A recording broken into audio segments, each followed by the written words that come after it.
Hi everyone and welcome back to my channel, and if you are new here then hello and welcome. My name's Alexis and I post 4 videos a week on a Tuesday, Thursday, Saturday and Sunday at 7 AM. So if you love a variety channel like this one and you want to see more videos, then please don't forget to hit that subscribe button. And now I'm going to share with you my 5 top tips for writing a menu and shopping list. As I just mentioned, today I want to share with you my 5 top tips for writing a menu and shopping list. So when I first moved in with Howard, we started writing a menu for the week and then we would write a shopping list from that menu. We found this the easiest way to make sure that we had a meal in the evening when we got home from work. And I've learned a lot of things along the way, and I thought I'd share what I've learned with you today. So here is my 5 top tips for writing a menu and shopping list. My first top tip is to find a time that suits you best. So I normally like to write my shopping list on a Sunday evening. I find that this is the quiet time in our house, so I will put my son to bed and then I will come downstairs and I will sit quietly and write the shopping list.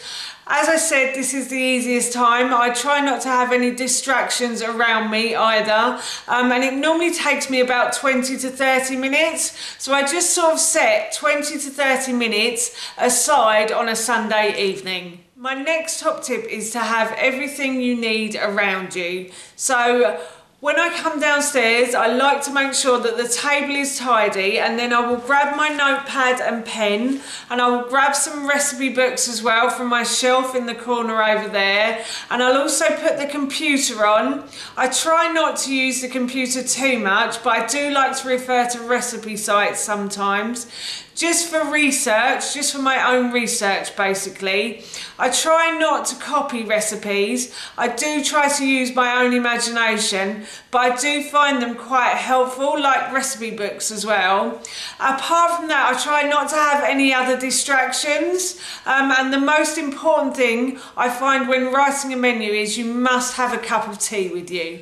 My next top tip is to check the fridge for any leftovers. So anything left over from the previous week that you could use in meals in the next week, I always try to use up. This saves us lots of money and it also saves waste as well. I will often make a note, like a mental note, if you need to write it down, and I would suggest you do, of what we have left. And then when I'm writing the menu, I'll always make sure to look to see if there's anything from the leftovers that I could be using in those meals. So yes, always check the fridge before you write your menu. My next top tip is to be prepared. So as I've mentioned in this video, I like to have a notepad and pen to hand, and I like to write the menu on one side of the notepad and the shopping list on the other. I find this the easiest way to do it, and I'll explain later in the video why that is. But what I haven't mentioned is I actually like to do the shopping list a few days in advance of us actually ordering the food to be delivered.